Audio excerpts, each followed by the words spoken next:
Queridos amigos, en el día de hoy nos ponemos bajo la protección de nuestra Madre, la Virgencita, que es siempre auxiliadora de los cristianos. Iniciamos nuestro programa Ñande Yarañe en Nuevo Testamento.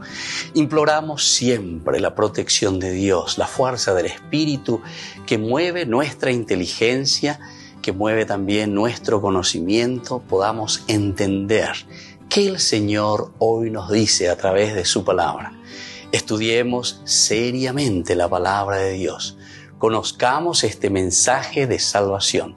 En estos minutos de reflexión y en estos minutos en que nos encontramos con la palabra de Dios, toque nuestra mente, toque nuestro corazón y podamos así poner en el sendero exacto toda nuestra vida. Que el Señor Jesús nos ayude y nos bendiga a todos. Imploramos la bendición de la auxiliadora de los cristianos. Dios te salve María, llena eres de gracia. El Señor es contigo, bendita tú eres entre todas las mujeres y bendito es el fruto de tu vientre Jesús. Santa María, Madre de Dios, ruega por nosotros pecadores, ahora y en la hora de nuestra muerte. Amén. Y así iniciamos este momento de reflexión con la palabra del Señor, Ñande Yarañe Nuevo Testamento. Bienvenidos a Ñande Yarañe, un espacio de reflexión donde compartimos con el Padre Víctor Luis Cabañas sus conocimientos sobre el Antiguo y Nuevo Testamento.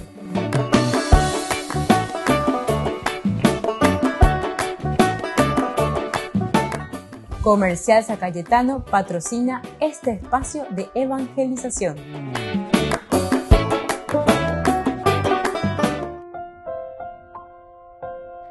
Queridos amigos, estamos iniciando con Ñande Yarañe en Nuevo Testamento. Estamos reflexionando Hechos de los Apóstoles, el capítulo 21, el versículo 33 principalmente, de esta hermosa narración que tenemos, que lo hace según la tradición. El que va escribiendo es el mismo San Lucas, que es discípulo, que es seguidor de Pablo. También con todo el grupo que van caminando, que van evangelizando. Entre ellos se encuentra Silas, se encuentra también Timoteo. Muy bien, queridos amigos, aquí entonces nosotros reflexionábamos sobre el arresto. Es decir, Pablo que es tomado preso por la cohorte, decimos nosotros. Y justamente en el versículo anterior, en el versículo 32, decía: inmediatamente tomó consigo algunos soldados y centuriones y corrió hacia ellos. En cuanto ellos vieron al tribuno y a los soldados, dejaron de golpear a Pablo. Entonces se acercó el comandante, lo capturó y ordenó que fuera asegurado con 2 cadenas, mientras preguntaba quién era y qué había hecho.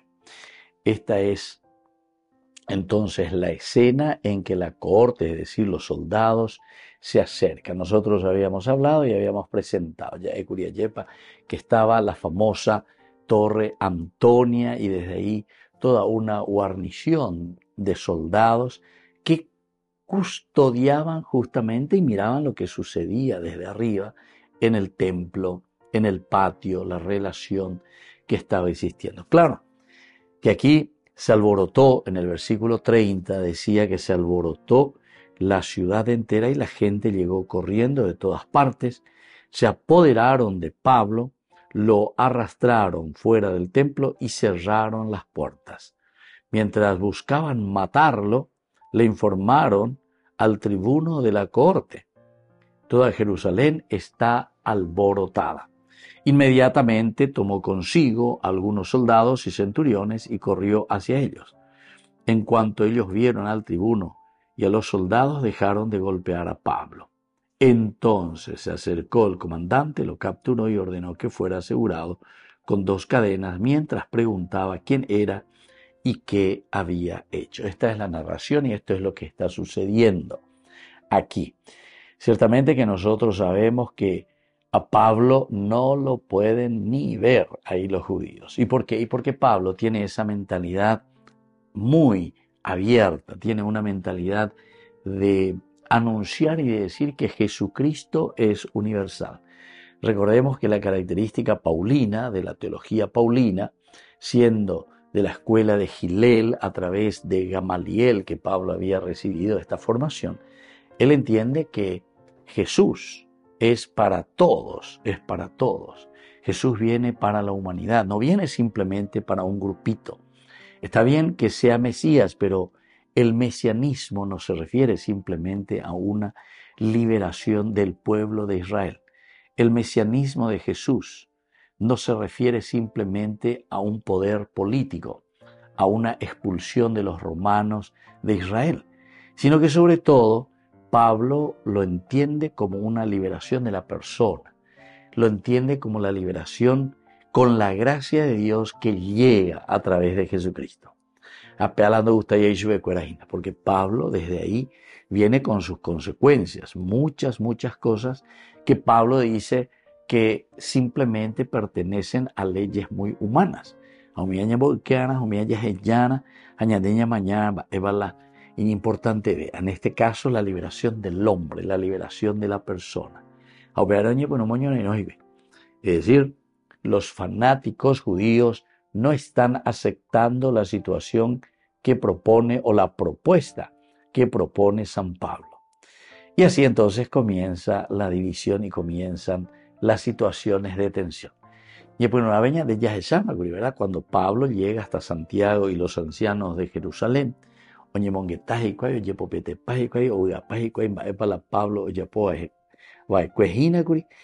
pero sin embargo después también le advierten, atención Pablo, a Santiago. Santiago es el primer obispo de Jerusalén. Ahora mando a entender que Pablo, porque han oído decir acerca de ti que enseñas a todos los judíos que viven entre los gentiles y que se aparten de la ley de Moisés. Volvemos enseguida con más de Yarañe en Nuevo Testamento.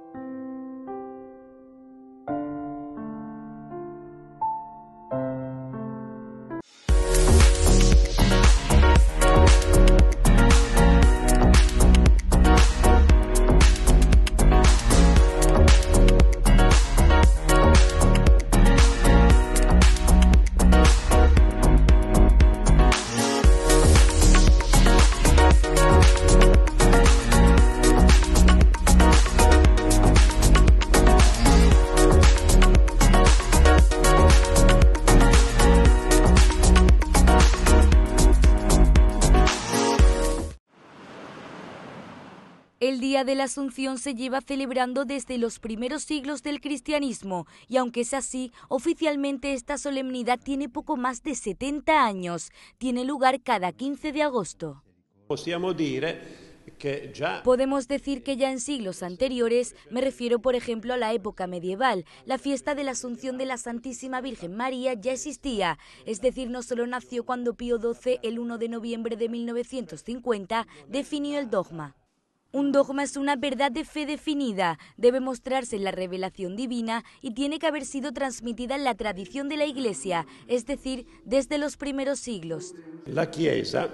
La Iglesia no crea verdades reveladas, la Iglesia es depositaria de la revelación y está al servicio de ella. El único autor de la revelación es Dios, Dios 3 veces santo, como enseña la Constitución dogmática Dei Verbum del Concilio Vaticano II. Jesús, el Cristo, es el cumplimiento, la plenitud de la revelación. Un dogma puede ser proclamado a través de un concilio cuando el Papa se pronuncia ex cátedra. El de la Asunción de María ha sido el último dogma que la Iglesia ha anunciado, bajo el pontificado de Pío XII. En la fiesta de la Asunción de la Virgen María, contemplamos a la Madre de Dios, participando con su cuerpo y alma en la gloria del cielo. En ella vemos ya realizada la plenitud de vida a la que todos estamos llamados. Este fue el último ángelus que el Papa Benedicto dirigió a los fieles en la solemnidad de la Asunción de María. Un año más tarde, en 2013, Francisco se desplazó hasta la residencia papal de verano de Castel Gandolfo para celebrar allí la misa del 15 de agosto.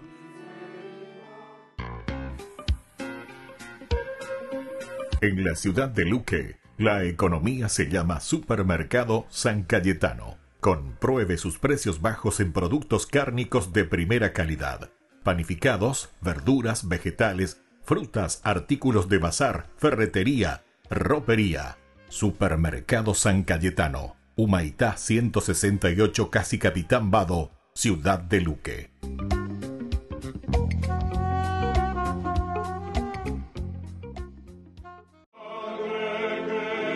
Este día, hace más de 500 años, se consagró una de las capillas más famosas del mundo. Se encuentra en el corazón del Vaticano. El 15 de agosto de 1483, el Papa Sixto IV dedicó a la Virgen María, en la fiesta de su Asunción, la capilla que pronto llevaría su nombre. Pero la Sixtina no estaría completamente terminada hasta 1512, después de que Miguel Ángel añadiera algunas de sus obras más conocidas, como la creación de Adán y el juicio final, que el artista conectó de una manera única. Questa nudità di Michelangelo invece ha tutto un altro. Miguel Ángel tenía un razonamiento teológico específico detrás de la desnudez. Siendo el juicio final, la desnudez del hombre es igual que cuando vino al mundo durante la creación. De este modo, enlaza con la creación del hombre representada por el famoso encuentro de las manos. Estos famosos frescos recubren las paredes y el techo de la Capilla Sixtina. Son el telón de fondo de muchos acontecimientos importantes de esta capilla papal. Desde bautizos, nel nome del Padre, del Figlio y del Spirito Santo. Misas con el Papa,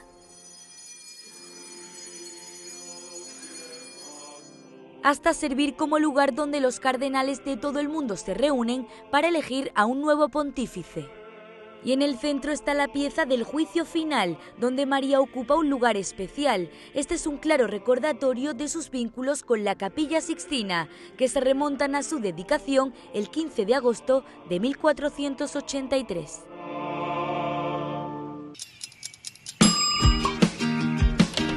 Cuando estás en tu casa te hallas, porque cada uno está en su mundo y al mismo tiempo en un solo lugar. Y cuando uno pone play, el otro pone pausa. Picolan de música. Y cuando unos están en modo ahorro de energía, otros están en modo full energía, controlando el juego por la temperatura. Para saber si estás en tu casa, solo tenés que mirar a tu alrededor. Tokio, estás en tu casa. Con el Pacto de Confianza, MGO.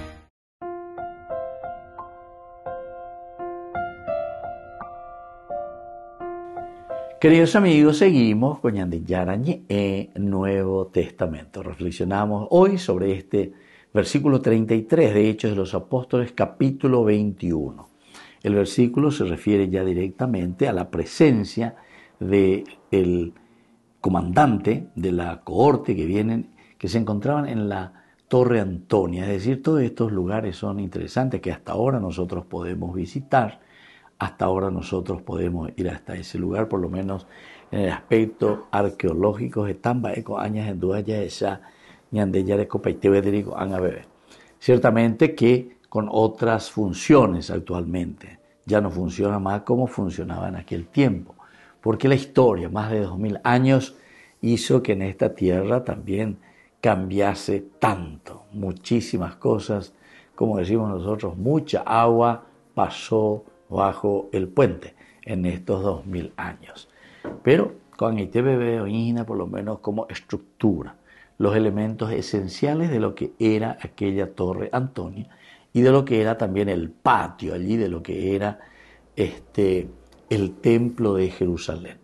Recordemos que este templo ya está perteneciendo al tiempo del rey Herodes.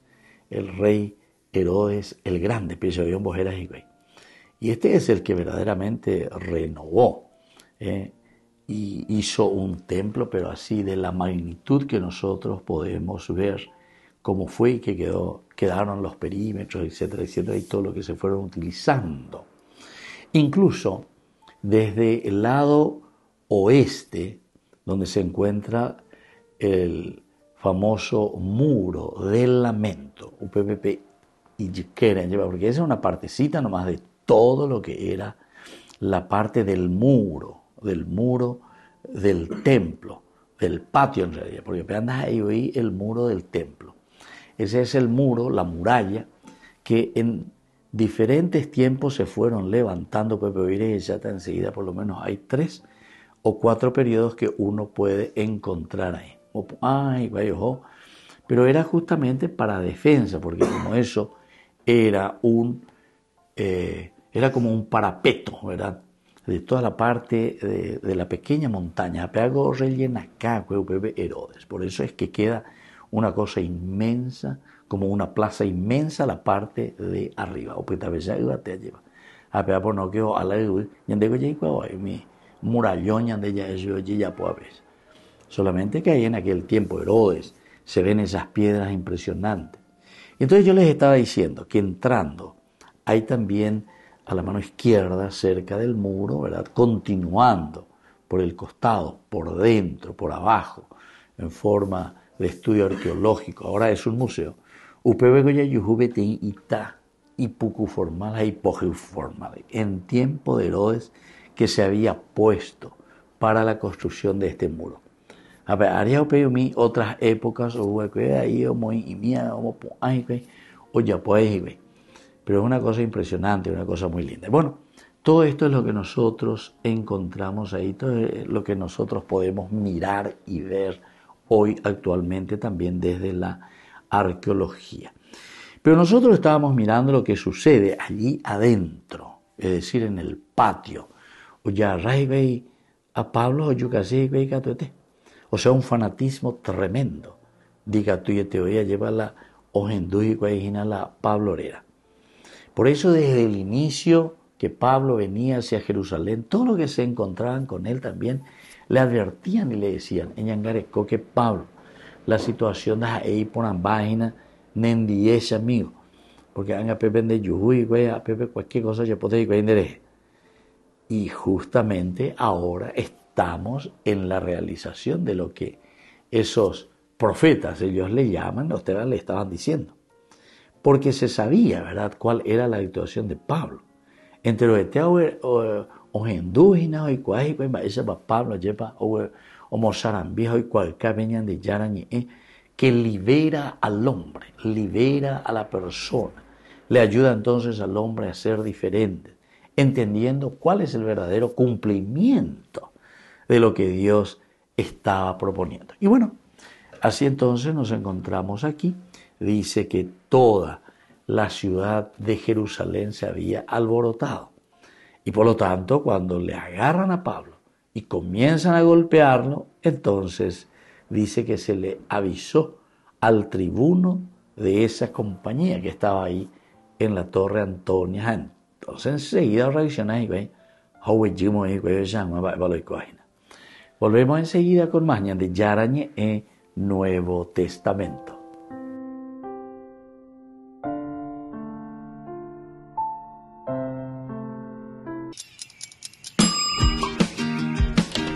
Cuando estás en tu casa te hallas, porque cada uno está en su mundo y al mismo tiempo en un solo lugar.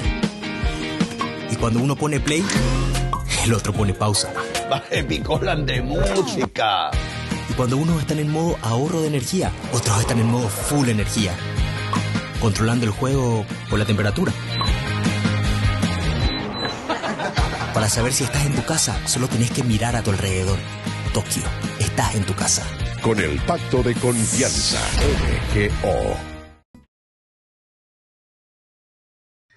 Seguimos conversando en Ñande Yarañe con el doctor Pablo Andrés Melgarejo, que es abogado del Tribunal Eclesiástico.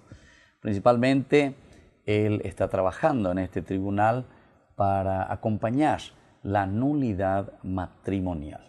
Entonces estamos conociendo los pormenores de lo que significa hacer este proceso. Entonces, doctor Pablo, quisiera justamente preguntar eso. ¿Cuál es el proceso? ¿Cómo hay que hacer? ¿Desde dónde hay que comenzar cuando uno ve que ese matrimonio realmente lo ve así, ¿verdad? Que fue nulo. Exacto. Más que nada, de inicio, digamos, generalmente la gente que recurre a solicitar la nulidad canónica es porque quiere vivir a plenitud su condición de cristiano, ¿verdad? Claro. Quiere comulgar, quiere ser padrino, tener ahijados. Claro. O sea, realizar una vida normal. Restablecer un poco entonces su vida cristiana. Exactamente, su vida cristiana. Y en ese sentido, nuestra Madre Iglesia nos permite esta situación. Claro. Nos permite perfectamente. Y ahí vamos a ver un poco las etapas, qué es lo que busca, cuál es la esencia, digamos, de un juicio de nulidad canónica. Lo que se busca es la verdad, nada más que eso. Se insiste a las personas que estamos trabajando en esto, se insiste siempre, digan a las personas a quienes asistan que cuenten la verdad de los hechos. Que no se trate de hacer como sucede muy comúnmente en la jurisdicción civil, digamos, en la parte del divorcio, en donde generalmente como que uno puede inventar y generalmente tirar el fardo sobre el otro lado, ¿verdad? O sea, una situación de infamia, si se quiere, ¿verdad? Porque se está mintiendo. Claro. Acá se dice, hay que decir la verdad. Y en primer lugar, entonces, recurrir al párroco. Lo primero, ¿verdad? Como parte de la parroquia, recurrir al párroco o a un sacerdote que puede aconsejarle a uno a cómo hacer. En primer lugar, para decirle, bueno, mira, me parece que tu caso es factible, dentro de lo que dice el código.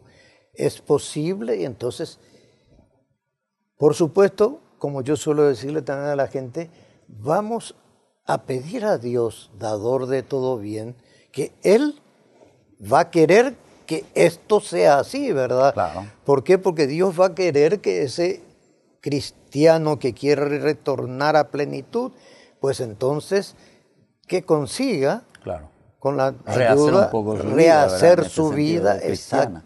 ¿Y exacto. cuánto tiempo dura este proceso? Además de recurrir al párroco, Sí. entonces se le orienta, Exacto, el párroco, el sacerdote amigo ya le está diciendo, bueno, este es factible, no es factible. Correcto. Va mirando esto que usted estaba diciendo. Es cierto. ¿Y después qué hace? Se presenta, el caso. se presenta el caso al tribunal eclesiástico, pero previamente nosotros tenemos preparado un formulario, un cuestionario de preguntas para profundizar un poco y ayudarle a la persona también a que vaya profundizando. Claro. Entonces le damos, ellos mismos escriben, se redacta el escrito de iniciación y se recurre, se presenta al tribunal, ¿verdad? Yeah. Ahí es la etapa en donde la demanda inicia, digamos, se inicia en el tribunal eclesiástico, ¿verdad? Y ahí se presentan, por supuesto, con una carta poder para el abogado y algunos documentos que tienen que presentarse, no sé si te parece, lo mencionamos. Sí, importante, porque así la gente... Sí, así la gente sí. Un certificado de nacimiento, certificado de bautismo, certificado de matrimonio civil y de matrimonio religioso, y si tiene la libreta de la familia cristiana, donde generalmente se inscriben y se anotan todos los detalles. Y una cosa interesante para decirnos nomás, somos a veces descuidados, somos a veces con respecto a los documentos. Claro.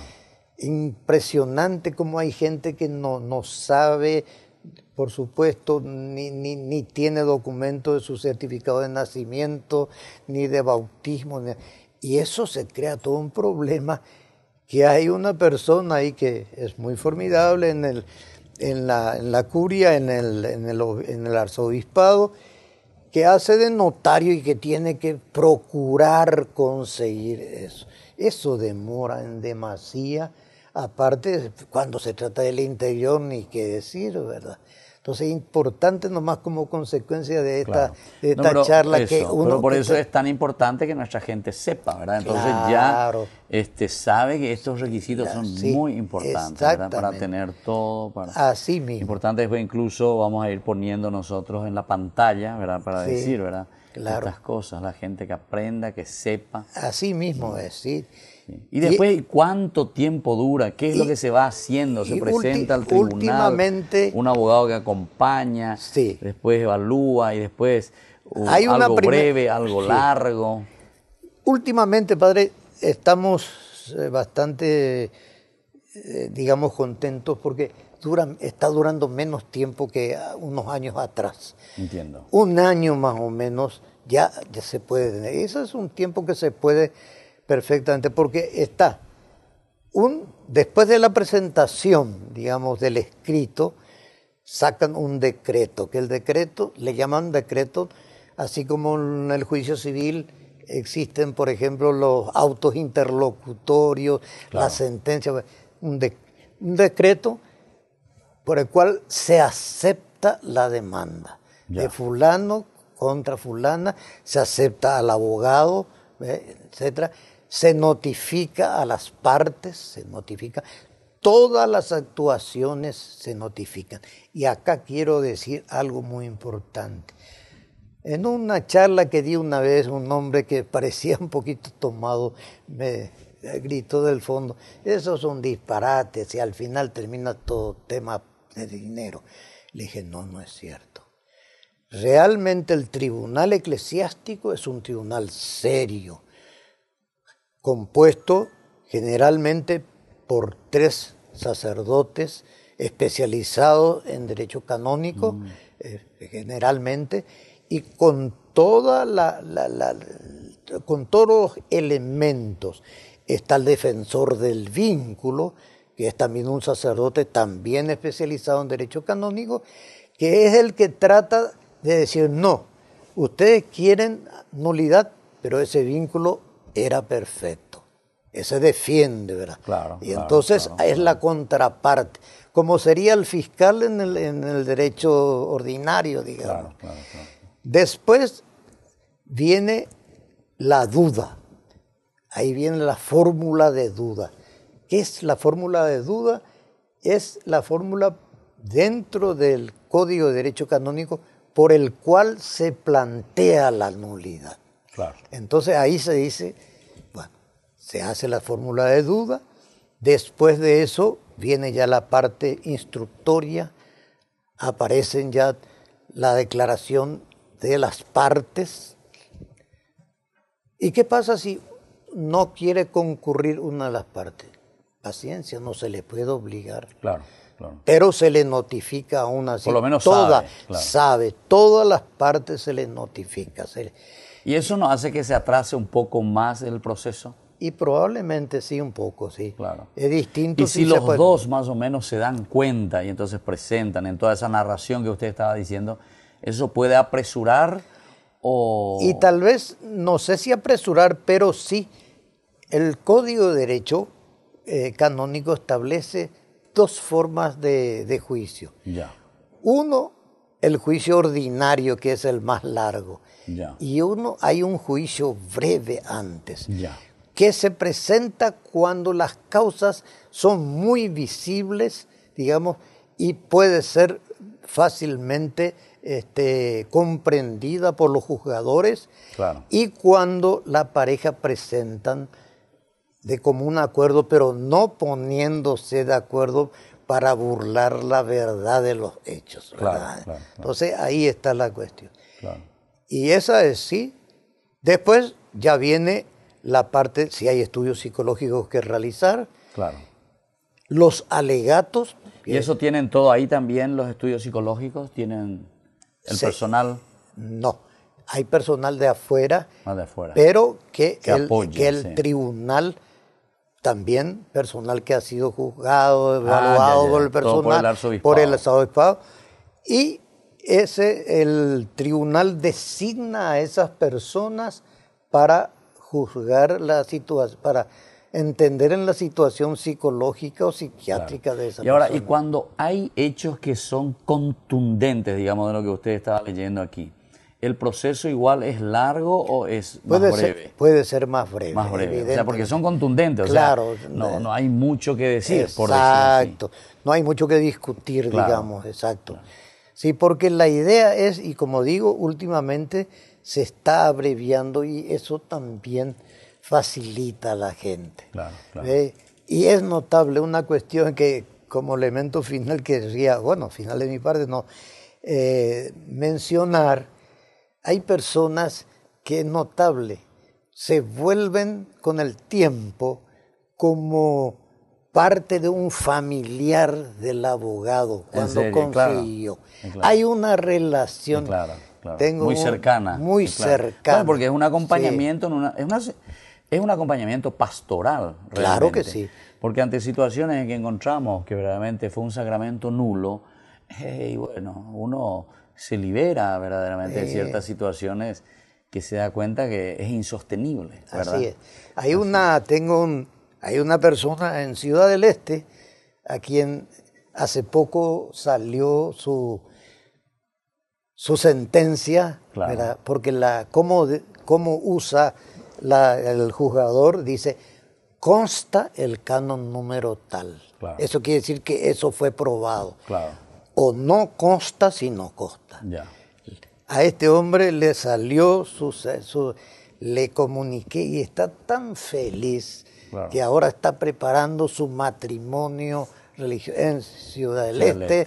Y bueno, y quiere que vayamos yo y mi familia ahí. Claro, o sea, se crea una cuestión, un vínculo. Un vínculo. Por ese servicio, ¿verdad?, que se presta. Bueno, entonces así estábamos hablando con el doctor Pablo Andrés Melgarejo, que actualmente trabaja, ¿verdad?, como abogado del Tribunal Eclesiástico en el Arzobispado de Asunción.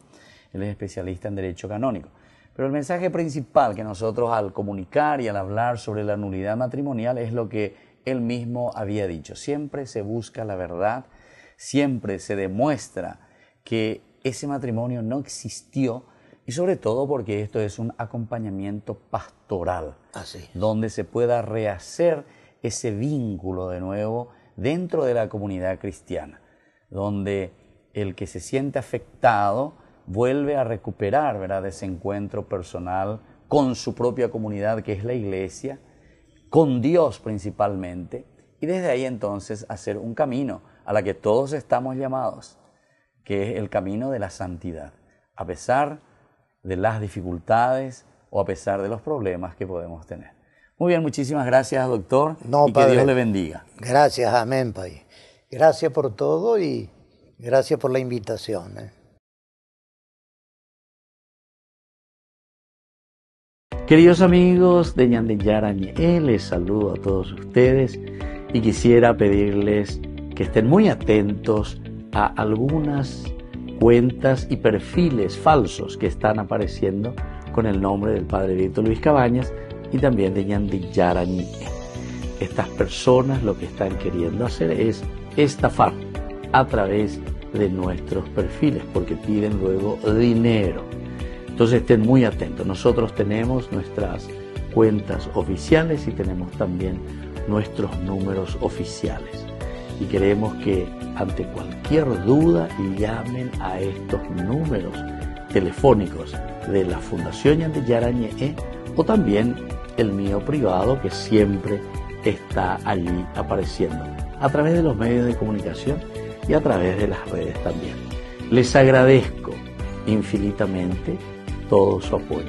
Que Dios les bendiga a todos. Desde la Asociación Paraguaya de los Caballeros de la Soberana Orden de Malta, Ñande Yarañe Televisión transmite las 24 horas. Les invitamos a seguir nuestros programas y sobre todo a seguir apoyándonos con su aporte para evangelizar nuestro país, evangelizar nuestras familias. Dios les bendiga a todos.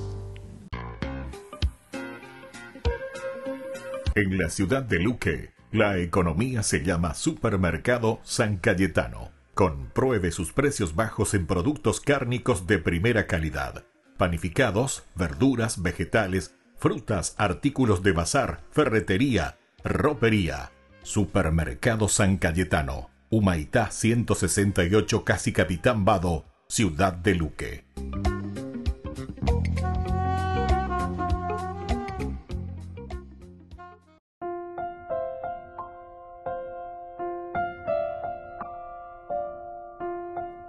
Queridos amigos, seguimos con Ñande Yarañe en Nuevo Testamento. Reflexionamos el libro de los Hechos de los Apóstoles, capítulo 21, versículo 23, especialmente hoy, en que nos dice que apenas se acercó el comandante, lo captura a Pablo, que está siendo golpeado, a pesar de que en el versículo 32 nos decía que inmediatamente dice, tomó consigo algunos soldados y centuriones y corrió hacia ellos. En cuanto ellos vieron al tribuno y a los soldados, dejaron de golpear a Pablo.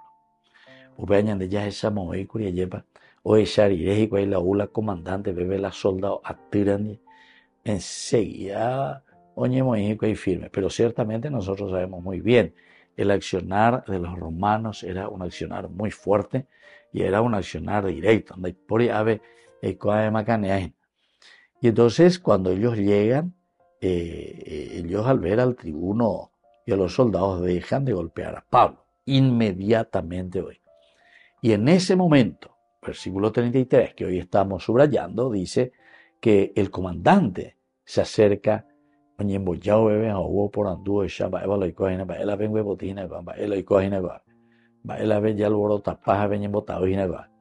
entonces le captura, ¿verdad? Porque esa era la persona que estaba siendo golpeada. ¿Qué es lo que está pasando con este hombre? En este caso era Pablo. Entonces ya agarrado, capturado y enseguida ya ordena que fuera asegurado con 2 cadenas. También se acuerdan que anteriormente habíamos nosotros leído cuando Pablo llega hasta la casa de Felipe, justamente que ahí, estando en la casa de Felipe, que le anuncian y le dicen que él sería justamente encadenado. Le habían dicho luego, va a ser encadenado en Jerusalén, eres sufrita y na Pablo, entonces en Garecoque. A detalle Pablo venido y la arejote, epitá isbegue. Ahí en este mismo capítulo 21, ¿verdad? Nosotros habíamos leído anteriormente en los versículos 12, por ejemplo. Al escuchar esto, tanto nosotros como los que vivían allí le rogábamos a Pablo que no subiera a Jerusalén. Porque el Ágabo que llega, como un profeta, vino a donde estábamos, tomó el cinturón de Pablo y atándose con él los pies y las manos, dijo, esto dice el Espíritu Santo, el hombre al cual pertenece este cinturón será encadenado así en Jerusalén por los judíos y será entregado en manos de los gentiles. Este será encadenado, será atado en Jerusalén. Y por eso al escuchar esto, tanto nosotros como los que vivían allí, le rogábamos que no subiera a Jerusalén. Apean con la lógica ñande en Guanayeva. La yey cuando ponaron en las otras bebé en bepotí, otro bebé en cadenaina, entonces, pero me ponan demasiado Pablo, es pritante coabe. Remba po pona intereína coabe, haremos sarambi pona intereí, peñan de yarañe, lleva entero, gendaru vive. Y por lo tanto, no te conviene. Manare ir jota la Jerusalén. La yey cuando ponaina bebé nadera el juive, la yey cuando ponaina bebé la y peligroso. Oye, mombaretetas y bellos ya potan en 10 las que oye poseen. Pero decía en ese versículo 13, y estuvimos reflexionando bastante, Pablo les dijo, que hacen llorando y entristeciéndome el corazón. Yo estoy listo no solo para ser apresado, sino también para morir en Jerusalén, por el nombre del Señor Jesús. Como no se dejaba convencer, ya no insistimos y dijimos que se haga la voluntad de Dios. Pero entonces le añade, ya yujuajina pe y hueve lleva, pe iñen su hueve ya ahí se añade. Pero ahora ya estamos mucho más adelantados. Aquí Pablo ya llega, había pasado por Cesarea marítima, ahí entonces después la acompañan, se van y llegan hasta Jerusalén. Oye, pues que patía pona hueve peña pues una mejina que pe oñe monguetao Santiago un día y con los otros, ¿verdad? Con ancianos que estaban allí en Jerusalén. Parecía que no habría problema, por lo menos hasta ese momento. Volvemos enseguida con más Ñande Yarañe en Nuevo Testamento.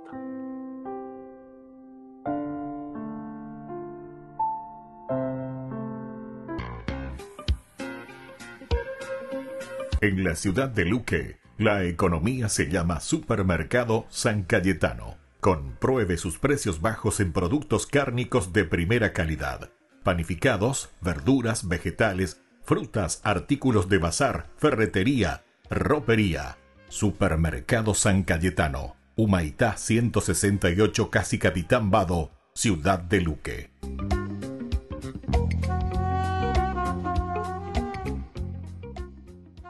Si intentas describir cómo es Dios, sería una tarea difícil e intimidante. Pero cuando las personas que escribieron la Biblia contemplaron el misterio de Dios, ellos consistentemente describieron a Dios de esta forma: compasivo y lleno de gracia, lento para la ira, abundante en amor leal y fidelidad.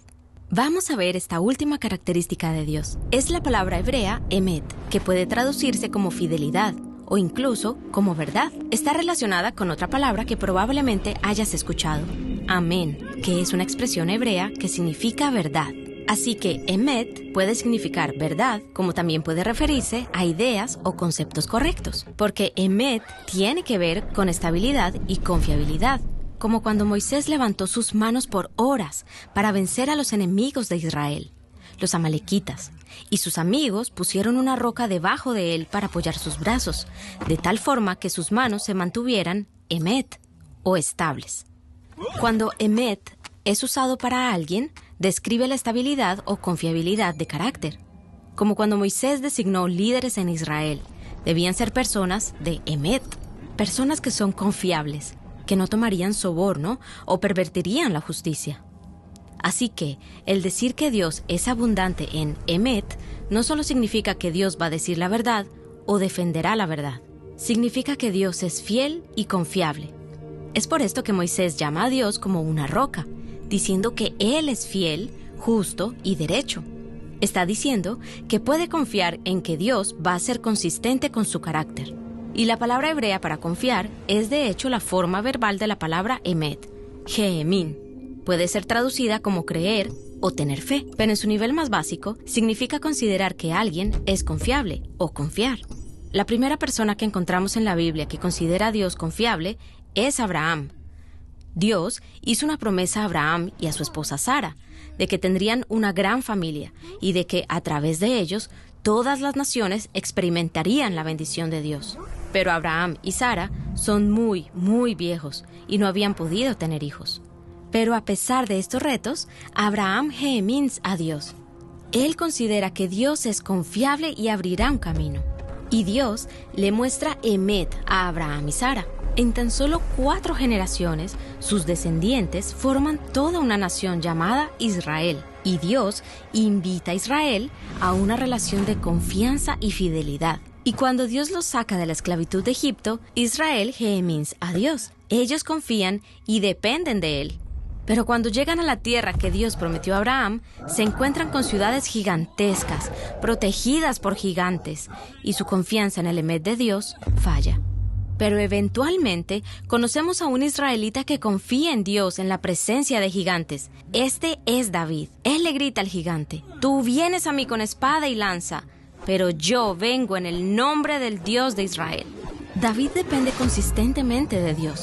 De hecho, se dice que David caminó en emet delante de Dios. Así que David considera que Dios es fiel y que responde con fidelidad. Es por esto que Dios promete levantar un descendiente fiel de David, cuyo reino permanecería para siempre, o en hebreo, que tendría emet. Este rey fiel será la fuente de confianza y estabilidad para otros, por siempre. Pero cuando el reino colapsa posteriormente, los israelitas se encuentran sin hogar y sin rey, y claman: «Oh Dios, ¿dónde está tu amor leal que juraste a David en tu emet?». Están acusando a Dios de abandonar sus promesas a Abraham y a David. ¿Es Dios confiable? ¿Es Dios fiel? La primera línea del Nuevo Testamento es la respuesta a esa pregunta. Este es el linaje de Jesús, el Mesías, hijo de David, hijo de Abraham. En otras palabras, a través de Jesús, Dios cumple sus promesas. O como dice Pablo, Jesús vino de parte de la fidelidad de Dios. Él es el Rey fiel, cuyo reino durará para siempre, y quien invita a las naciones a confiar en Dios. Ahora, confiar en alguien es riesgoso. Es difícil saber si una persona está llena de emet, pero la historia bíblica muestra un Dios que ha sido fiel todo el tiempo y cuyas promesas se cumplieron en la persona de Jesús. De tal forma que al mirar los obstáculos delante de nosotros en este mundo, tenemos la invitación de asumir el mismo riesgo de Abraham, David y el pueblo de Dios, confiar en Dios, quien es abundante en fidelidad.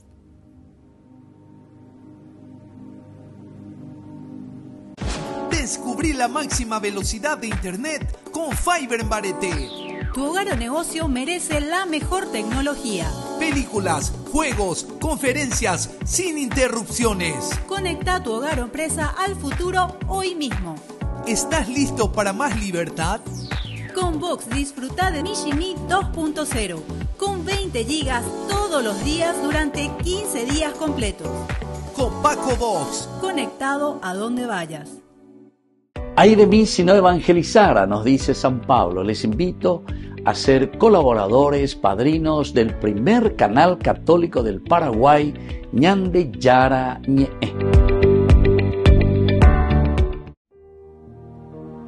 El 14 de agosto se celebra la fiesta del santo que fue martirizado en Auschwitz al ofrecer su vida en lugar de un desconocido, San Maximiliano Kolbe. Nacido en Polonia en 1894, Kolbe tuvo una visión de la Virgen María con solo 10 años. Ella le ofreció 2 coronas, una blanca y otra roja, que representaban la pureza y el martirio, y él le dijo a la Virgen que aceptaría ambas en su vida. Tras profesar como monje franciscano en 1914, Kolbe estudió en Roma, en la Pontificia Universidad Gregoriana, fue ordenado sacerdote y tras terminar sus estudios regresó a su Polonia natal. Pero a los pocos años Kolbe se trasladó a Japón para iniciar una misión con otros 4 frailes. Allí fundaron un monasterio en la ciudad de Nagasaki. Pasó 6 años en misión antes de volver a su país. Tras la ocupación nazi de Polonia, Kolbe fue finalmente encarcelado. En 1941, durante su estancia en el campo de concentración de Auschwitz, presenció la condena a muerte de 10 personas. Kolbe ofreció su vida en lugar de uno de ellos, un padre, y los nazis aceptaron. Murió de inanición en una celda de Auschwitz a la edad de 47 años. Décadas después de su muerte en 1982, fue canonizado por un compatriota polaco, Juan Pablo II, que lo declaró mártir de la caridad. Y en 2016, durante su visita a Polonia para celebrar la Jornada Mundial de la Juventud, el Papa Francisco rezó en la diminuta y oscura celda de Auschwitz, donde fue asesinado San Maximiliano Kolbe.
Santa Eucaristía reúne a los corazones para ofrecer el pan y el vino, signos del cuerpo y la sangre de Jesucristo. En Ñande Yarañe, la Santa Misa, 6 horas, 11 horas y 19 horas. Ñande Yarañe, Canal 25, primer canal católico del país.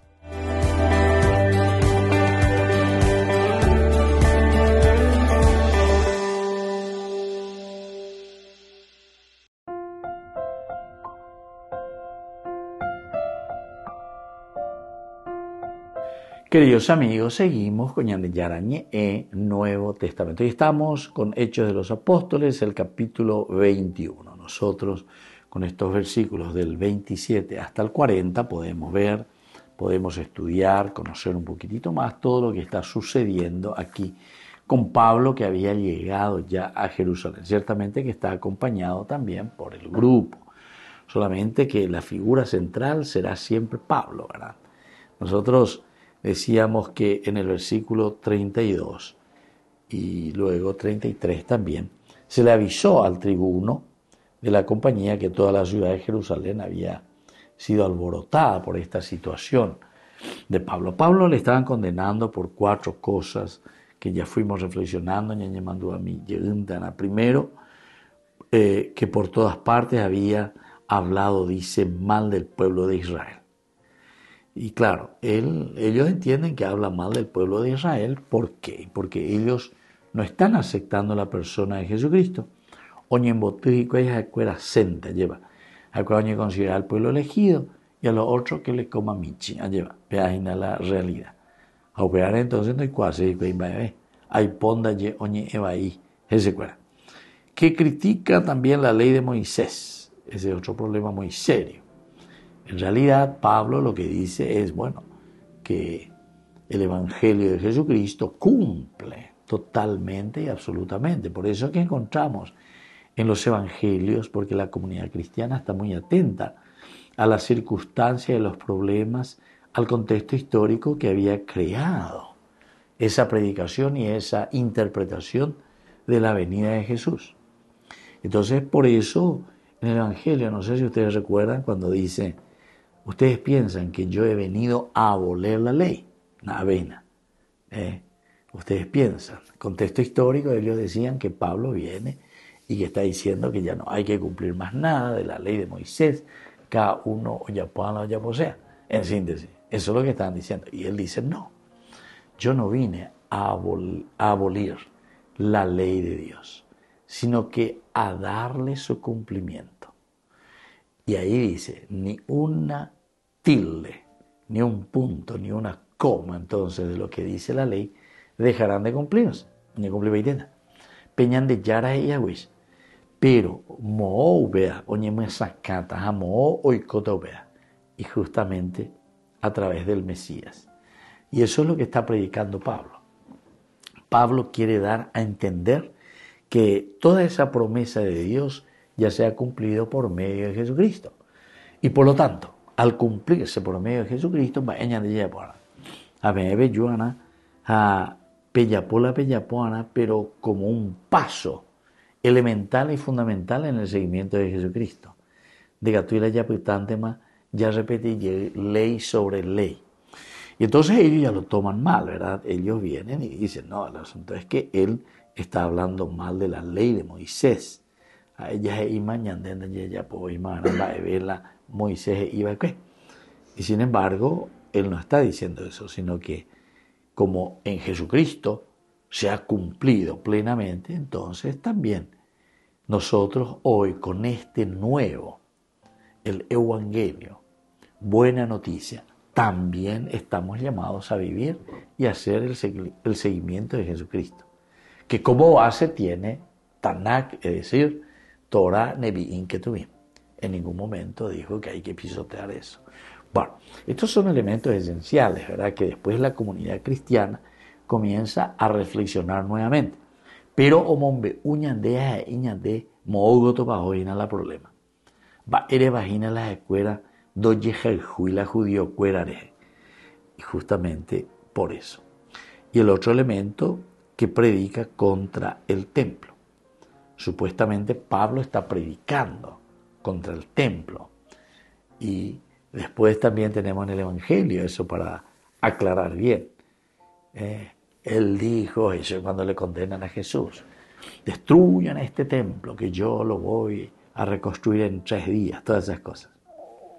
Pero después el mismo evangelista te explica y te dice que Jesús se refería al templo que era su cuerpo, es decir, que será la resurrección. En 3 días lo volveré a levantar.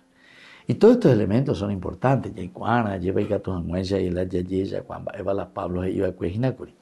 Y por último, dice que introduce paganos dentro del lugar santo. Entonces, aquí le quieren echar y decir: él introduce a cualquiera y eso es prohibidísimo. Incluso la ley de los romanos les daba la posibilidad y les decía: sí, aquí cualquiera puede venir y macanear. No porque nosotros somos romanos, ustedes judíos o hebreos, lo que sea, nosotros vamos a permitir que ellos hagan lo que quieran. No, hay que ser respetuosos y hay que también hacer bien las cosas. Muy bien, queridos amigos, vamos concluyendo por el día de hoy. Les dejo la bendición del Señor, el Padre y el Hijo y el Espíritu Santo. Amén. Hasta la próxima con más de Yarañe Nuevo Testamento. Con esto concluimos nuestro programa Ñande Yarañe con el Padre Víctor Luis Cabañas. Les invitamos a todos a seguirnos todos los días por los medios de comunicación y también en nuestras redes sociales, Facebook, Instagram, YouTube. Que Dios los bendiga y proteja.